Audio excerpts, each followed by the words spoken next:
நேற்றைக்கு சொன்னேன், எப்படி திரு ஸ்ரீனிவாச ராகவன் அவர்களுக்கு அந்த சந்தேகம் வரும்பொழுது யாரால் இந்த காரியம் நடந்தது, அப்பொழுது அவருக்கு பதில் போல் அங்கே ஒரு வண்ணத்து பூச்சி பறந்து வந்து அவர் முன்னே அமர்ந்தது. பகவானால் தான், யோகிராம் சுரத்குமார் அவருடைய திருநாமத்தால் என்று அவர் அறிந்து கொண்டார். இன்றைக்கு குன்னூரிலிருந்து ஸ்ரீ ரங்கராசு, அவர் மனைவி வனஜா, இவர்கள் எழுதியுள்ள அந்த ஒரு கட்டுரையை பார்க்கலாம். திரு ரங்கராசு அவர்களுடைய மருமகன், அவருடைய மகள் ஜெயந்தியின் கணவர் சரவணன் திருமேனி அவர்கள் எப்படி அவருக்கு வேலை கிடைத்தது, எப்படி பகவான் அவரை ஆட்கொண்டார் என்பது பற்றி நாம் முன்னாடியே பார்த்திருக்கிறோம். அவருக்கு வேலை கிடைக்காமல், இன்கம் அதிகம் இல்லாமல் மிகவும் கஷ்டப்பட்டு கொண்டிருந்த நேரத்தில் ஒரு பிச்சைக்காரர் வடிவில் அவரிடம் வந்து சாப்பிட ஏதோ கேட்டு, அவர் யார் என்று கூட இவருக்கு தெரியாதாம். இந்த டீட்டெயில்ஸ் எல்லாமே நாம் முன்பு பார்த்திருக்கிறோம். அதன் பிறகுதான் அவருடைய நண்பரிடமிருந்து சரவணகுமார் பாண்டி அவர்கள் திரும்ப, அவர் சவுதி அரேபியாவில் வேலை செய்து வந்தார். அவர் திரும்ப இந்தியாவுக்கு வந்த பொழுது, தன்னுடைய நண்பனை சந்தித்த பொழுது இதை பற்றி கேள்விப்பட்டு நம்முடைய ஆசிரமத்திற்கு அவர்கள் வந்திருந்த பொழுது சரவணன் திருமேனி அவர்கள் அந்த ஸ்டாலில் இருக்கும் பகவானுடைய புகைப்படத்தை பார்த்து தெரிந்து கொண்டார், இவர்தான் நம்முடைய கனவில் வந்தார் என்று. அவருக்கு அவரை பற்றி தெரியக்கூட தெரியாது இருந்த சமயத்தில் பகவான் வலிய வந்து ஆட்கொண்டார். அதன் பிறகு அவருக்கு சவுதி அரேபியா வேலை கிடைத்தது. அந்த குடும்பத்தினர் அவருடைய மனைவி சரவணன் திருமேனியின் மனைவி, அதாவது ரங்கராசு அவர்களுடைய மகள் ஜெயந்தி, நான் உங்களுக்கு குருஜி யோகிராம் சுரத்குமாருடைய படத்தை அனுப்புகிறேன், அதை நீங்கள் வைத்து வழிபடுங்கள், அவருடைய நாமத்தை சொல்லிய வண்ணம் இருங்கள், வாழ்க்கை முற்றிலும் மாறிவிடும் என்று ஒரு கடிதம் எழுதி பகவானுடைய படத்தையும் அனுப்பியிருந்தாளாம். திரு ரங்கராஜ் அவர்களுக்கு 2 மகன்கள், மகேஸ்வரன், லோகானந்த் என்று. இருவருமே, ஒருவர் பிஎஸ்சி கம்ப்யூட்டர் சயின்ஸ் படித்திருந்தார்,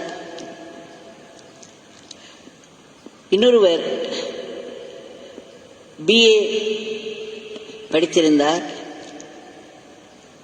ஆனால் இருவருமே, ஒருவர் டெக்ஸ்டைல் ஷாப் வைத்திருந்தார், இன்னொருவர் எலக்ட்ரானிக் ஷாப் வைத்திருந்தார். கடைகளை தான் பார்த்து கொண்டிருந்தார்கள். அந்த சமயத்தில் தான் அவருடைய சகோதரி ஜெயந்தியிடமிருந்து பகவானுடைய படம் வந்தது. பிறகு அந்த பகவானுடைய படத்தை வைத்துக் கொண்டு இவர்கள் யோகிராம் சுரத்குமார் ஜெயகுரு ஜெயகுரு ஜெயகுரு ராயா என்ற மந்திரத்தை திரும்ப திரும்ப பாடி வழிபட ஆரம்பித்தார்கள். மகன்கள் இருவருக்கும் சரியான வேலை இல்லை என்ற ஒரு வருத்தம், கடைகளை வைத்து நடத்தி வருகிறோமே என்ற ஒரு குறை இருந்து கொண்டே இருந்தது. அப்பொழுது சவுதி அரேபியா இருந்த சகோதரியின் கணவர் சரவணன் திருமேனி அவர்களை சென்னையில் போய் ஒரு சாஃப்ட்வேர் கோர்ஸ் பண்ண சொல்லி சொன்ன பிறகு இவர்கள் இருவரும் சென்று சென்னையில் அதை படித்துக் கொண்டிருந்தார்கள். அப்பொழுது ஒரு நாள் லோகானந்த், அதாவது இளைய மகன், அவருக்கு ஒரு கனவு வந்ததா.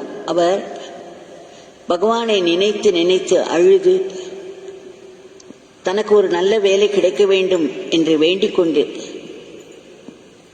அன்றைக்கு இரவு அவர் படுத்திருந்தார்.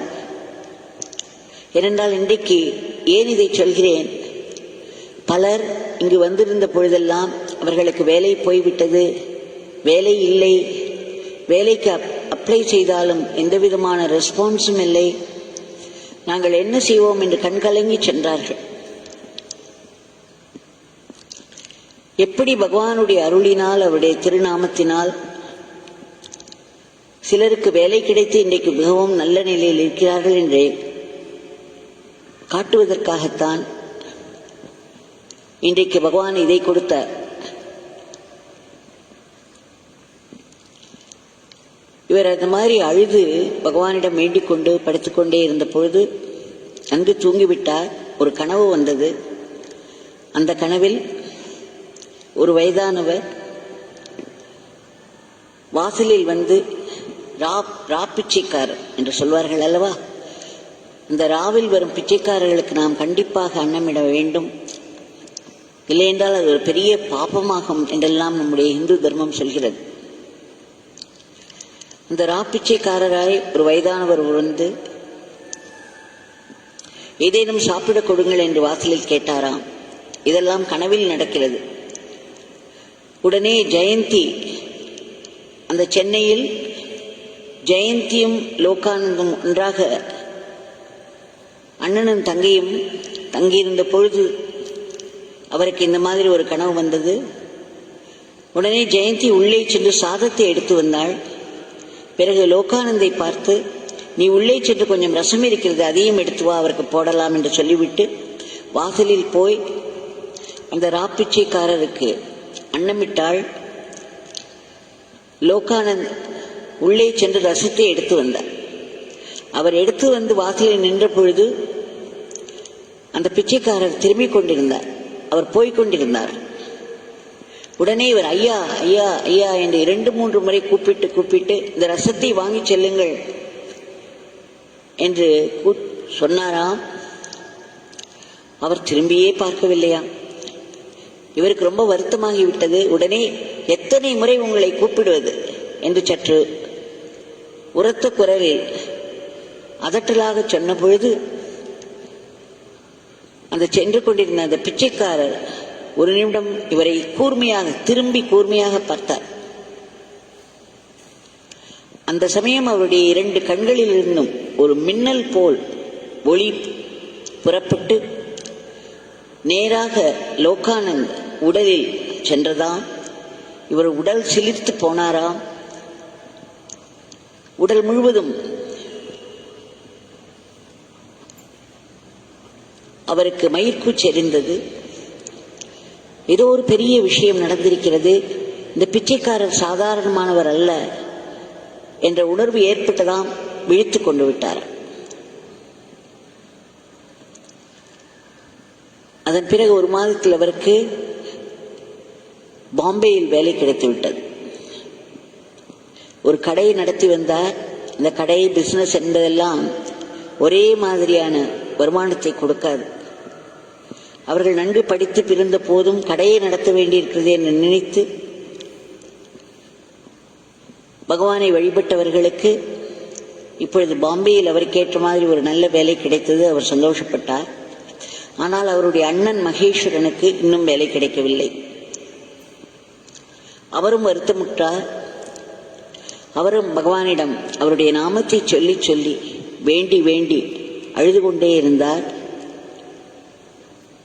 அப்பொழுது அவருக்கும் ஒரு கனவு வந்ததாம். மகேஸ்வரன் அவர்களுக்கு வந்த அந்த கனவில் மறுபடியும் பகவான் தோன்றினார். இதில் என்ன விசேஷம் என்றால், இந்த கனவில் இவர் ஏதோ பள்ளத்தில் வீழ்ந்து கிடந்தாராம் மகேஸ்வரன். அப்பொழுது பகவானே அங்கு வந்து அவருடைய உருவத்திலேயே அங்கே வந்து அவருடைய கையை பிடித்து தூக்கிவிட்டாராம். மேலே தூக்கிவிட்டு அவர் சொன்னாராம், நான் இருக்கிறேன், உன்னை காப்பாற்றுகிறேன், கவலைப்படாதே என்று. I will take care of you என்று சொன்னாராம். அதன் பிறகு இவருக்கும் வேலை கிடைத்து விட்டது. சவுதி அரேபியாவிலேயே இவருக்கு வேலை கிடைத்து அவரும் சென்று விட்டார். இப்படி பகவான் அவர்களுக்கு அருள் புரிந்தார். இந்த இடத்தில் எனக்கு ஒரு நிகழ்ச்சி ஞாபகம் வருகிறது. நாம் சில மாதங்களுக்கு முன்பு இந்த கதையை பார்த்தோம். திரு ஜேசுதாஸ் அவர்கள் திருவண்ணாமலைக்கு கோவிலில் பாட அழைத்திருந்தார்கள். பாடுவதற்காக அவர் வந்திருந்த பொழுது அவர் கூட பாடுவதற்கு ஒரு சிறுவன் வேண்டும், ஒரு நன்றாக பாடக்கூடிய ஒரு சிறுவன் வேண்டும் என்று அவர் கேட்டபொழுது அந்த கோவில் அதிகாரிகள் சொன்னார், நாம் அப்படி போய் தேட முடியாது, ஆனால் இங்கு இருக்கும் யோகி ராம் சுரத்குமார் சுவாமிகளை போய் பார்த்தால் நமக்கு அது எளிதாக கிடைக்கும் என்று சொல்ல திரு ஜேசுதாஸ் அவர்கள் அங்கே சென்றார்கள். உள்ளே நுழைந்த மாத்திரத்தில் பகவான் அங்கு அந்த மரக்கதவில் சாய்ந்தபடி அந்த முதல் படியில் உட்கார்ந்திருந்தார். அவரை கண்டவுடனேயே ஜேசுதாஸ் பெரிதாக அழ ஆரம்பித்து விட்டார். அவர் அழுவதை பார்த்து பகவான் பெரிதாக சிரித்தாராம். இவர் அழுது கொண்டே இருக்கிறார், பகவான் சிரித்துக் கொண்டே இருக்கிறார். அதன் பிறகு இவரை பாடச் சொல்லியிருக்கிறார். அவர் 2-3 பாடல்கள் பாடி பகவான் அவரை நன்கு ஆசீர்வதித்து அனுப்பிவிட்டார். இவர் அந்த சிறுவன் வேண்டும் என்று கேட்க வேண்டும் என்று வந்ததெல்லாம் மறந்தே போய்விட்டது.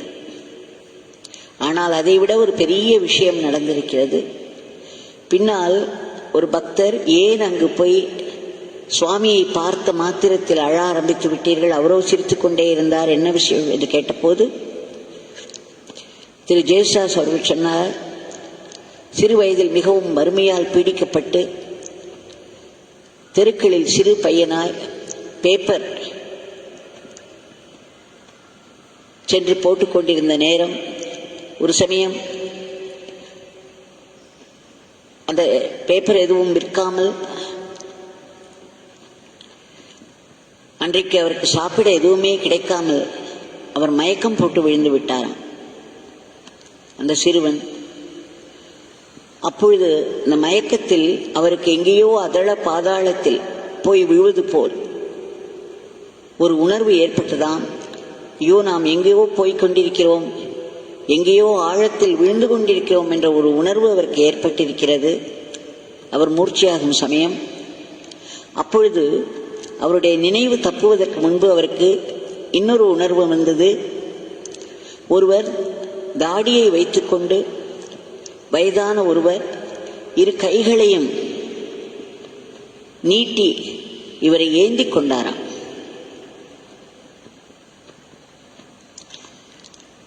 இரு கைகளில் அவரை ஏந்தி வெளியே கொண்டு வந்தார்.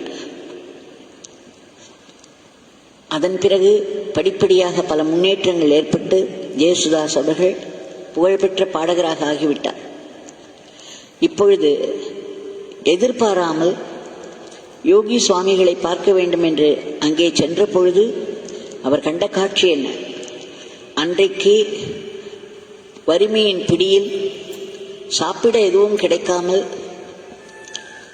மயங்கி விழுந்து கொண்டிருந்த பொழுது இவரை வந்து 2 கைகளில் தாங்கினாரே ஒரு முதியவர், அவர்தான் அங்கு உட்கார்ந்து கொண்டிருந்தார். அப்பொழுதுதான் அவருக்கு தெரிந்தது, இந்த பெரியவர் தான், இந்த ஞானி, இந்த மகாத்மா தான் தன்னை அன்றைக்கு கைகளில் ஏந்தி காப்பாற்றியவர் என்று. அதனால்தான் இவர் அழ ஆரம்பித்து விட்டார். பகவானுக்கு தெரியாமல் இருக்குமா? பகவான் தானே அதை செய்திருக்கிறார். இதை தெரிந்து கொண்ட பகவான், இவரை அடையாளம் கண்டு கொண்ட பகவான் பெரிதாக சிரிக்க ஆரம்பித்து விட்டார். இப்படி பள்ளத்தில் இருந்து நம்மை கைதூக்கி மேலே விடுவதற்கு தெய்வமாய் இருக்கும் ஒரு மகாத்மா கிடைத்தால் நாம் எப்பேற்பட்ட நிலையை அடைய முடியும். எப்படி ஒரு அழகான கனவு இவருக்கு. அதில் பகவான் வேறு சொன்னார், நான் பார்த்துக் கொள்கிறேன், கவலைப்படாதே என்று. அதற்கு பிறகு இவருக்கு வேலையும் கிடைத்து விட்டது. இவருக்கு சவுதி அரேபியாவிலிருந்து இன்டர்வியூக்கு வந்திருந்த பொழுது அவர் அந்த இன்டர்வியூ முடித்து இவர் செலக்ட் ஆகிவிட்டார் என்பதற்கு கிட்டத்தட்ட 5 நாட்கள் ஆயின. அந்த 5 நாட்களும் இவருடைய வீட்டில் ஒரு வண்ணத்து பூச்சி வந்து உட்கார்ந்து கொண்டிருந்தது. 5 நாட்கள் முடிந்து இவருக்கு வேலை கிடைத்த பிறகு காணாமல் போய்விட்டது. ஆங்காங்கே பகவான் பல விதங்களில் வண்ணத்து பூச்சியாய் வந்து இவர்களுக்கு அஷ்யூரன்ஸ் கொடுத்து கொண்டே இருந்தாராம். நான் தான் உங்களுக்கு செய்கிறேன், நான் உங்களுக்கு செய்து கொண்டே இருக்கிறேன், கவலைப்படாதீர்கள், பயப்படாதீர்கள், நான் இருக்கிறேன் உங்களுக்கு என்ற ஒரு அபயக்கரம் வண்ணத்து பூச்சியாய் வந்து அவ்வப்பொழுது காட்சியளித்து ஆறுதல் சொல்லிக் கொண்டிருந்தாராம். அதே போல் திரு ரங்கராசு அவர்களும் வனஜா அவர்களும் கைலாசத்திற்கு சென்று வர வேண்டும் என்று மிகவும் ஆவலாய் இருந்தார்கள். ஆனால் பகவானிடம் வந்து பர்மிஷன் கேட்டு அவர் அனுமதி கொடுத்தால் மட்டுமே போக வேண்டும் என்று இருந்தது. இவர்கள் கைலாசம் செல்வதற்குரிய அந்த பயண யாத்திரையை பற்றி தெரிந்து கொள்ள வேண்டும் என்று அதற்குரிய ஒரு குழு ஒன்றுக்கு எழுதி போட்டார்கள், ஒரு ஏஜென்சிக்கு. அவர்களிடமிருந்து ரொம்ப டீட்டெயில்டாக ஒரு சார்ட் வந்திருந்தது. இவர்களுக்கு உள்ளே நாம் பகவானிடம் பர்மிஷன் கேட்க வேண்டுமே, பர்மிஷன் கேட்காமல் எப்படி செல்வது என்ற ஒரு கவலை இருந்து கொண்டே இருந்தது. என்றைக்கு அந்த ஏஜென்சியிடம் இவர்களுக்கு ஒரு டீட்டெயில்டாக விவரமாக கைலாஷ் யாத்திரையை பற்றிய அத்தனை விவரங்கள் அடங்கிய ஒரு புக்லெட் வந்ததோ அன்றைக்கே இவர்களுக்கு சரணாகதம் இதழும் வந்தது. அந்த சரணாகதம் இதழில் அட்டைப்படத்தில் கைலாச மலையின் உச்சியில் பகவான் உட்கார்ந்திருப்பது போன்ற காட்சி.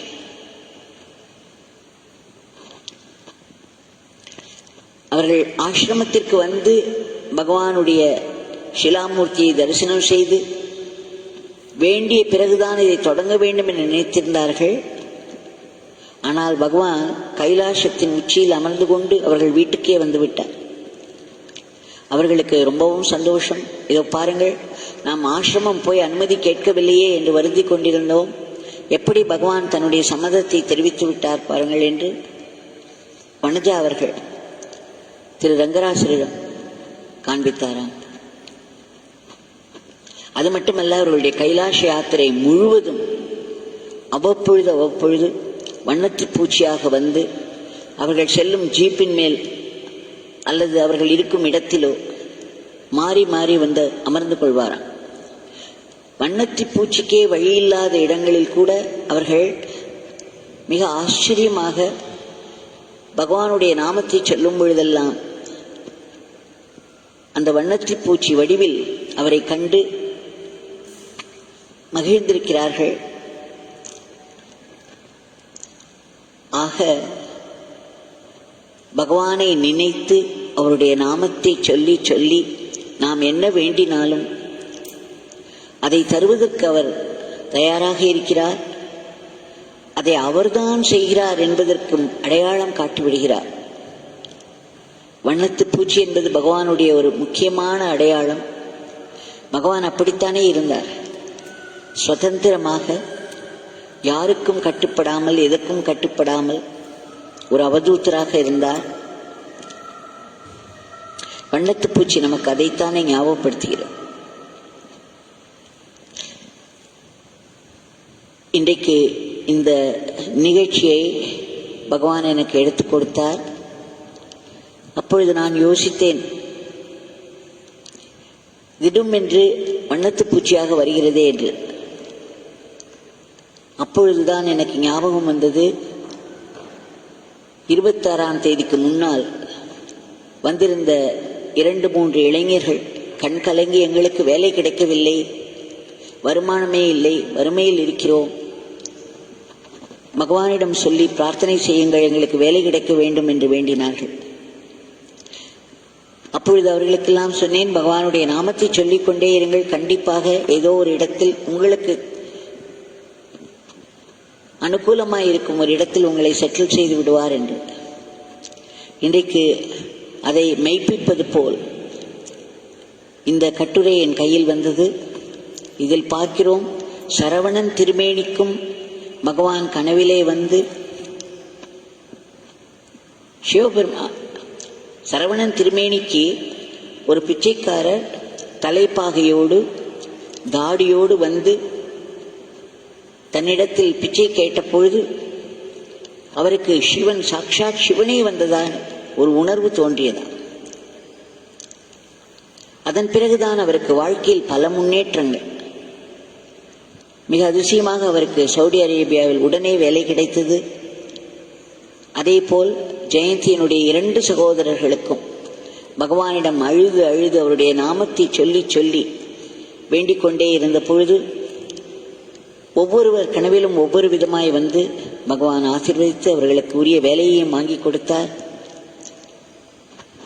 ஆக இந்த மாதிரியான ஒரு நெருக்கடியில், பொருளாதார நெருக்கடி, வேலையின்றி தவிப்பவர்கள் எல்லோரும் பகவானுடைய நாமத்தை சொல்லிக் கொண்டே இருந்தோமானால், வேண்டிக் கொண்டே இருந்தோமானால் கண்டிப்பாக வண்ணத்து பூச்சி கண்ணில் என்படும் பகவானுடைய அருளாசி கிடைக்கும்.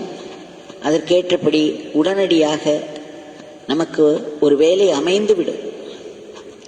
அந்த பகவான் இதோ நம் கண்முன்னே இருக்கிறார்.